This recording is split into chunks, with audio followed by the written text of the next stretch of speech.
안녕하세요. 사랑하는 성도님, 영혼의 샘물, 은혜의 자리 오심을 축복합니다. 권능의 주님이 우리와 함께 하십니다. 우리와 함께 하시는 주님을 찬양합니다. 기도합시다. 주님 감사합니다. 요한계시록의 말씀을 통하여 저희들을 격려하여 주시고 이 땅에 살아야 할 저희들의 사명을 일깨워 주시며 또한 여러 가지 위기와 고난과 역경 속에서도 우리가 어떻게 믿음으로 나가야 할지 보여주시니 감사합니다. 오늘도 말씀으로 다가오시는 주님, 저희들이 눈을 열어 마음을 열어 깨닫게 하여 주시고 주님의 생명의 말씀, 그 말씀이 저희들을 든든하고 건강하고 강하게 세우는 은혜의 자리의 은혜의 시간이 되게 하여 주시옵소서. 예수님 이름으로 기도합니다. 아멘. 오늘 말씀은 요한계시록 11장 1절에서 13절입니다. 또 내게 지팡이 같은 갈대를 주며 말하기를 일어나서 하나님의 성전과 제단과 그 안에서 경배하는 자들을 측량하되 성전 바깥 마당은 측량하지 말고 그냥 두라. 이것은 이방인에게 주었은즉 그들이 거룩한 성을 42달 동안 짓밟으리라. 내가 나의 두 증인에게 권세를 주리니 그들이 굵은 베옷을 입고 1260일을 예언하리라.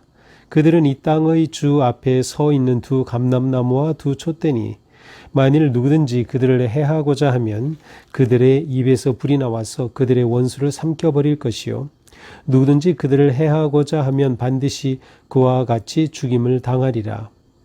그들이 권능을 가지고 하늘을 닫아 그 예언을 하는 날 동안 비가 오지 못하게 하고 또 권능을 가지고 물을 피로 변하게 하고 아무 때든지 원하는 대로 여러 가지 재앙으로 땅을 치리로다. 그들이 그 증언을 마칠 때에 무저갱으로부터 올라오는 짐승이 그들과 더불어 전쟁을 일으켜 그들을 이기고 그들을 죽일 터인즉 그들의 시체가 큰 성 길에 있으리니 그 성은 영적으로 하면 소돔이라고도 하고 애굽이라고도 하니 곧 그들의 주께서 십자가에 못 박히신 곳이라. 백성들과 독속과 방언과 나라 중에서 사람들이 그 시체를 사흘 반 동안을 보며 무덤에 장사하지 못하게 하리로다. 두 선지자가 땅에 사는 자들을 괴롭게 한 고로 땅에 사는 자들이 그들의 죽음을 즐거워하고 기뻐하며 서로 예물을 보내리라 하더라. 3일 반 후에 하나님께로부터 생기가 그들 속에 들어가매 그들이 발로 일어서니 구경하는 자들이 크게 두려워하더라. 하늘로부터 큰 음성이 있어 이리로 올라오라 함을 그들이 듣고 구름을 타고 하늘로 올라가니 그들의 원수들도 구경하더라.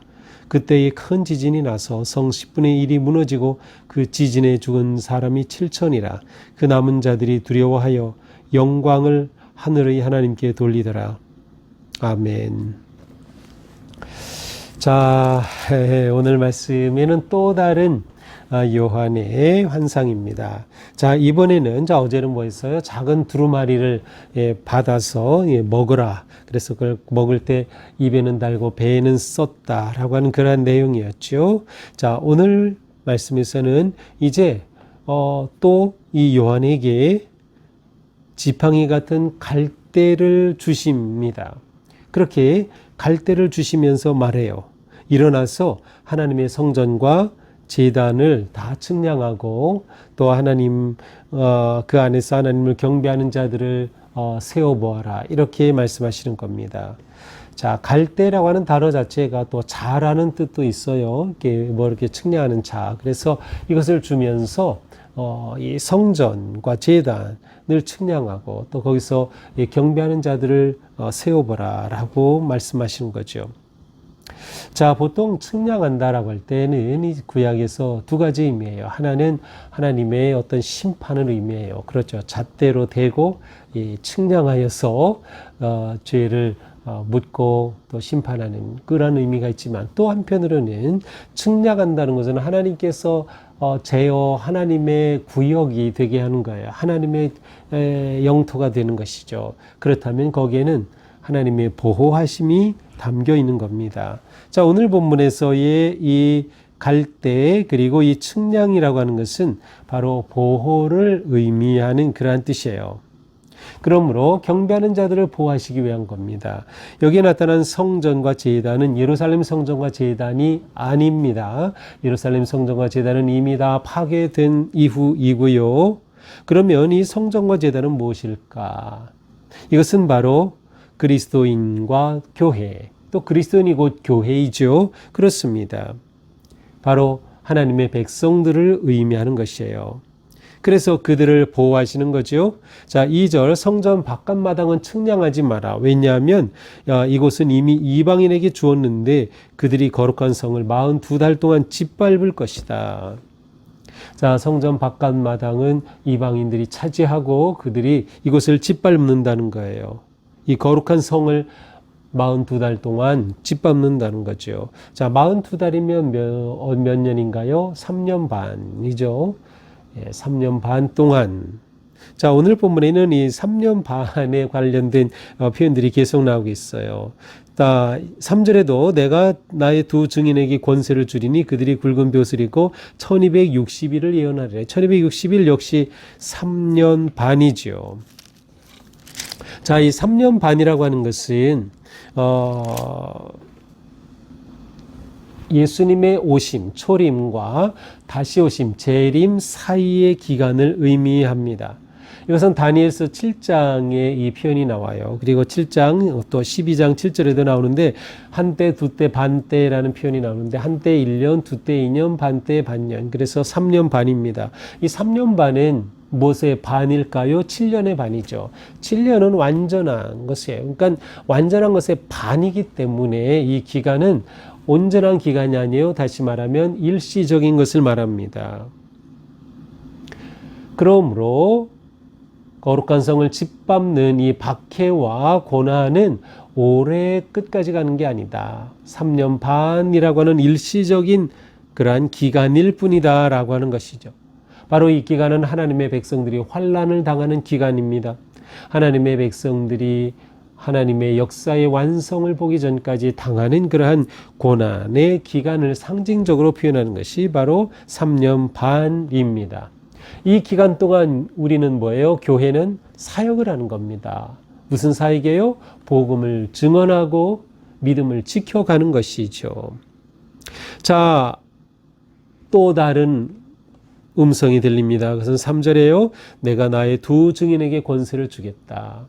자, 이 두 증인에게 권세를 주는데 이 두 증인은 굵은 베옷을 입고 상복을 입은 것입니다. 그리고 1260일을 예언하는, 역시 3년 반 동안 예언하는 거예요. 이 3년 반의 기간 동안 예언할 사명으로 이 두 증인을 세운 겁니다.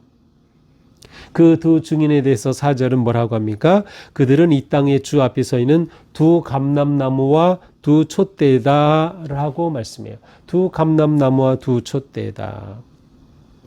자, 두 증인은 두 감람나무이고 이것은 또한 두 촛대입니다. 자, 그렇다면 이 두 증인은 누구를 의미할까요? 유대 전통에서는 모세와 엘리야를 의미한다고 보았어요. 왜냐하면 이제 오늘 본문 6절에 보면 이제 예언을 해서 비가 오게 하고 오지 못하게 하고 바로 엘리야가 했던 그러한 사역이죠. 또 그 뒤에 보면 물을 피로 변하게 하는 거 모세의 일이었죠. 바로 이래서 이 두 감람나무 두 증인은 모세와 엘리야다. 뭐 이렇게 유대 전통에서는 해석을 했습니다. 또 어떤 사람들은 이것은 정말 어떤 그 박해 시대에 있었던 주님의 그 제자들을 의미하는 게 아니냐 이렇게 말하기도 했어요. 뭐 베드로다, 바울이다, 야고보다, 요한이다. 또 어떤 경우에는 촛대는 우리가 앞에서 봤지만 교회를 상징하죠. 그래서 두 촛대, 두 교회를 말한다. 그래서 어떤 분들은 이 두 교회가 뭐 서머나와 빌라델비아 교회다라고 말하기도 했어요. 왜 서머나와 빌라델비아냐? 7교회 중에 칭찬만 받은 교회는 이 두 교회이기 때문이다. 자, 그러나 물론 여기서 이제 사이비들은 뭐래요? 두 감람나무가 자기라고 말하죠. 이 사이비 교주들이 이게 바로 나다. 완전히 잘못된 거죠. 자, 그러면 이 두 감람나무와 두 촛대는 궁극적으로 무엇을 의미할까요? 이 두 감람나무에 관한 말씀은 스가랴서 4장 14절에 나옵니다. 이 말씀을 배경으로 나온 단어가 두 감람나무예요.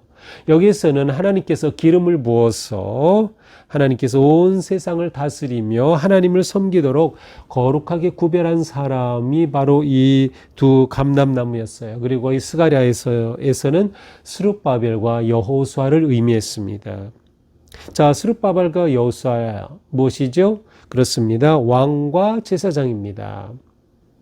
여기서 중요한 것은 왕과 제사장이 의미하는 것이 무엇이냐? 이것은 예수 그리스도 안에서 신약 시대 와서는 바로 모든 성도들이 왕의 제사장이에요. 바로 그렇습니다.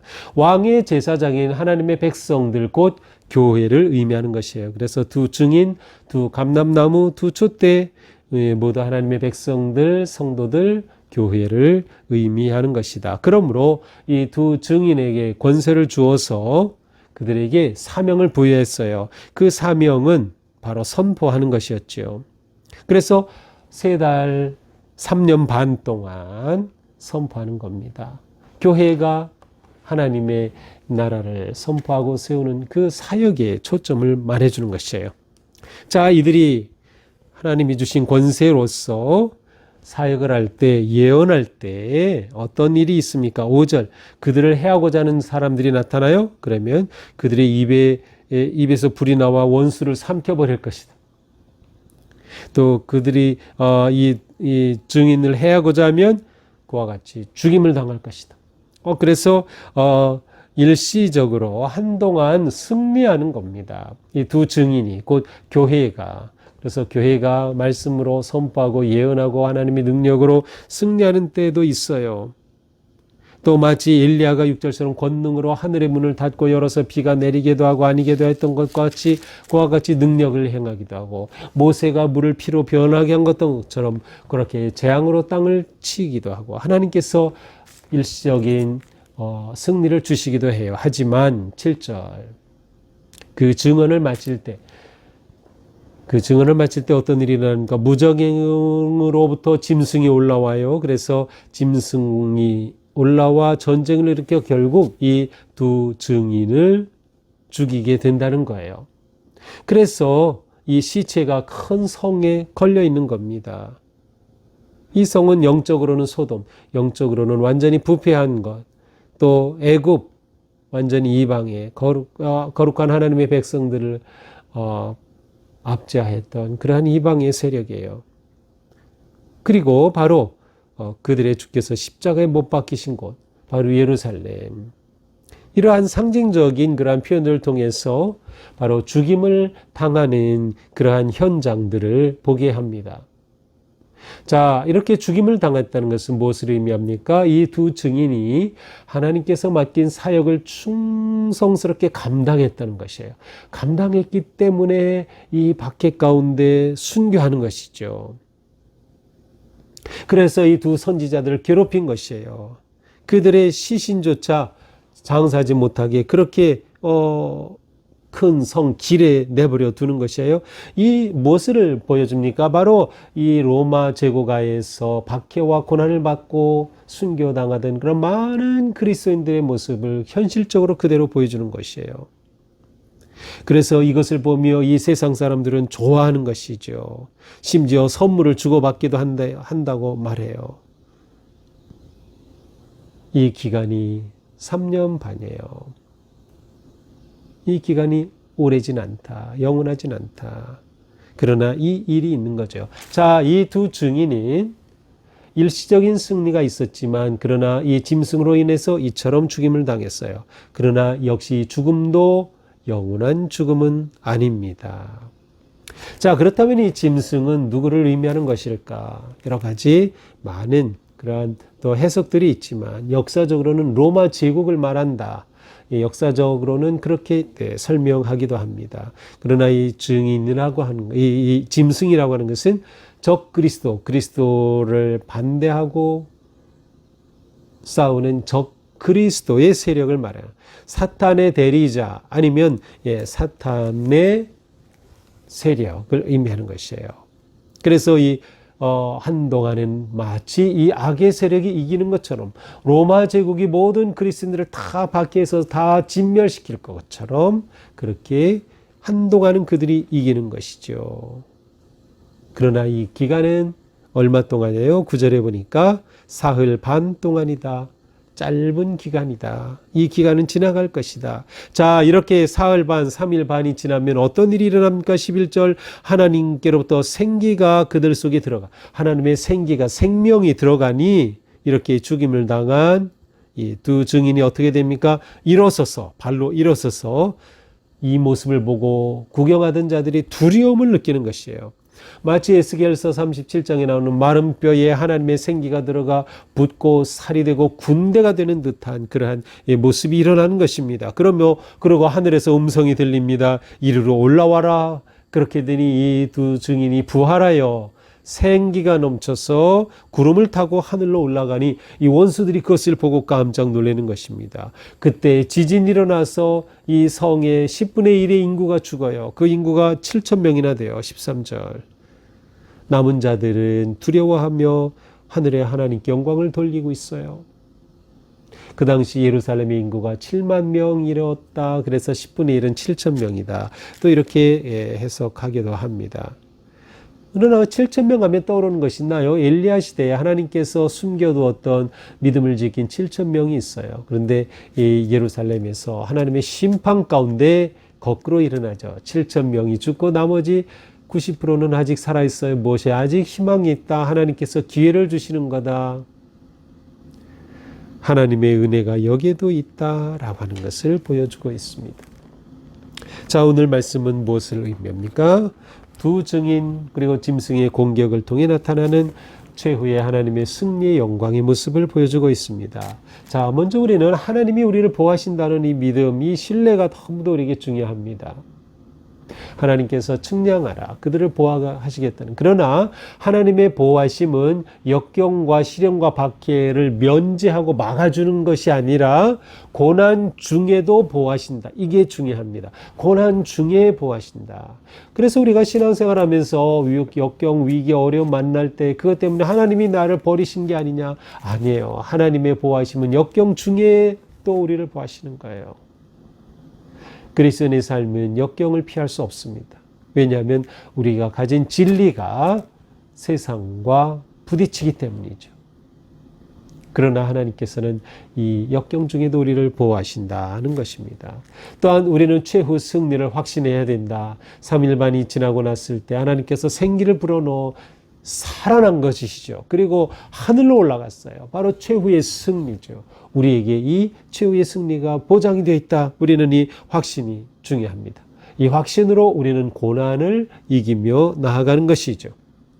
우리는 아직 남아있는 이때 3년 반이라고 하는 하나님의 주님의 초림과 재림 사이의 이 기간 동안 우리는 열심히 구원의 복음을 부활의 생명을 전해야 하는 것이에요. 그 사명을 교회가 받은 것이죠. 두 증인은 곧 교회다. 교회는 끝까지 생명의 복음을 전하는 이 사명을 완수해야 한다. 그때 우리는 영광과 승리의 그날을 볼 것이다. 비록 죽임을 당하기도 하고 말할 수 없는 고통을 당하기도 하지만 그러나 이때는 짧다. 하나님의 주시는 최후의 승리의 영광을 바라보자 라고 하는 것이죠. 오늘 하루도 우리의 삶 가운데 어떤 어려움과 위기가 있든지 그 모든 것을 넘어서서 하나님의 보호하심 가운데 최후의 승리를 바라보며 다음 데이 나아가는 그런 하루가 되기를 축복합니다. 기도합시다. 주님 감사합니다. 오늘도 주님의 말씀으로 저희들을 채워주시니 감사합니다. 우리가 살아가면서 하나님의 주시는 최후의 승리의 기쁨과 영광을 바라보게 하여 주옵소서. 현재의 위기와 어려움과 고난 속에서 저희들의 믿음이 사라지지 않고 오히려 더 굳건하여져서 위기 가운데서 보호하시고 역사하시는 주님, 부활의 능력으로 일으키시는 주님을 바라보며 담대히 승리를 향해 나아가는 저희가 되게 하여 주옵소서. 예수님 이름으로 기도합니다. 아멘. 네, 오늘도 주님의 은혜로 우리의 삶이 승리하는 복된 하루가 되기를 축복합니다. 사랑합니다.